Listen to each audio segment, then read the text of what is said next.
અસદુદ્દીન ઓવૈસીના નિવેદનો હું વાંચી રહ્યો હતો તમારા વિશે. એ તમને કહે છે કે આ આરએસએસના અન્ના છે. આ કોંગ્રેસી નથી, આ સાચા આરએસએસ નિક્કરવાળા છે. મેં એવું પણ કર્યું હતું કે લિકર પાર્ટી અને નિક્કર પાર્ટી એક થઈ ગઈ. લિકર પાર્ટીનો મતલબ બીઆરએસ, નિક્કર પાર્ટીનો મતલબ બીજેપી. આ બંને એક થઈ ગયા. આ બંનેનું અનુસંધાન કરે છે અસદુદ્દીન ઓવૈસી.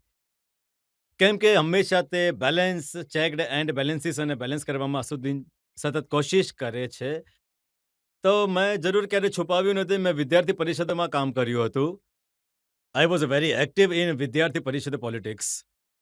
એના પછી હું બિઝનેસમાં જતો રહ્યો. બિઝનેસ પછી હું ઇન્ડિપેન્ડન્ટ ઝેડપીટીસી 2006 જૂન ઇન્ડિપેન્ડન્ટ ઝેડપીટીસીથી જીત્યો. 2007 જૂન જે એમએલસી ઇન્ડિપેન્ડન્સથી જીત્યો રાજશેખર રેડ્ડીએ સામે, જ્યારે કોંગ્રેસ સરકાર જ્યારે સત્તામાં હતી.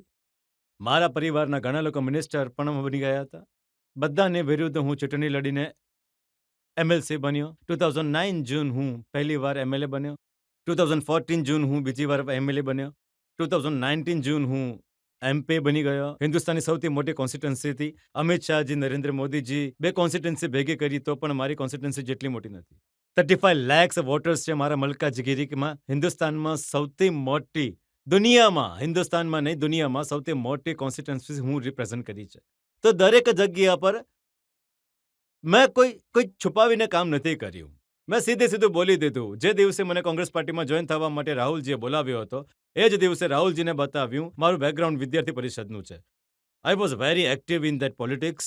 એના પછી હું બિઝનેસમાં જતો રહ્યો. એના પછી હું નાયડુ પાર્ટીમાં ઇન્ડિપેન્ડન્ટ જીત્યા પછી હું નાયડુ પાર્ટી ઓપોઝિશન પાર્ટીમાં ગયો. કોઈ પવાર પોલિટિક્સમાં નહીં ગયો હું. તો આ અસદુદ્દીન ઓવૈસીજી મને હરાવવા માટે કોઈ બહાનું ન હતું મળ્યું. મુસલમાનના યુવાન લોકો મારી સાથે કામ કરી રહ્યા હતા. એમને સમજ નહીં પડ્યું. મેં 2-3 પ્રોગ્રામ રાહુલજી ભારત છોડો જાત્રામાં ઘણી કોશિશ કરી. ઓલ્ડ સિટીમાં આવીએ તો અમે આ કરીશું, તે કરીશું. મેં કહ્યું 4 મિનાર પર ઊભા રહીને તિરંગો ઝંડો લહેરાવીશું. રાહુલજી આવશે. તમારા હિંમત હોય તો રોકવાની કોશિશ કરો. મેં બતાવ્યું. મેં 2 લાખ લોકોને જમા કર્યા 4 મિનાર પાસે. તમે વિઝ્યુઅલ જુઓ. મેં બોલીને કર્યું તો એમને ડર છે.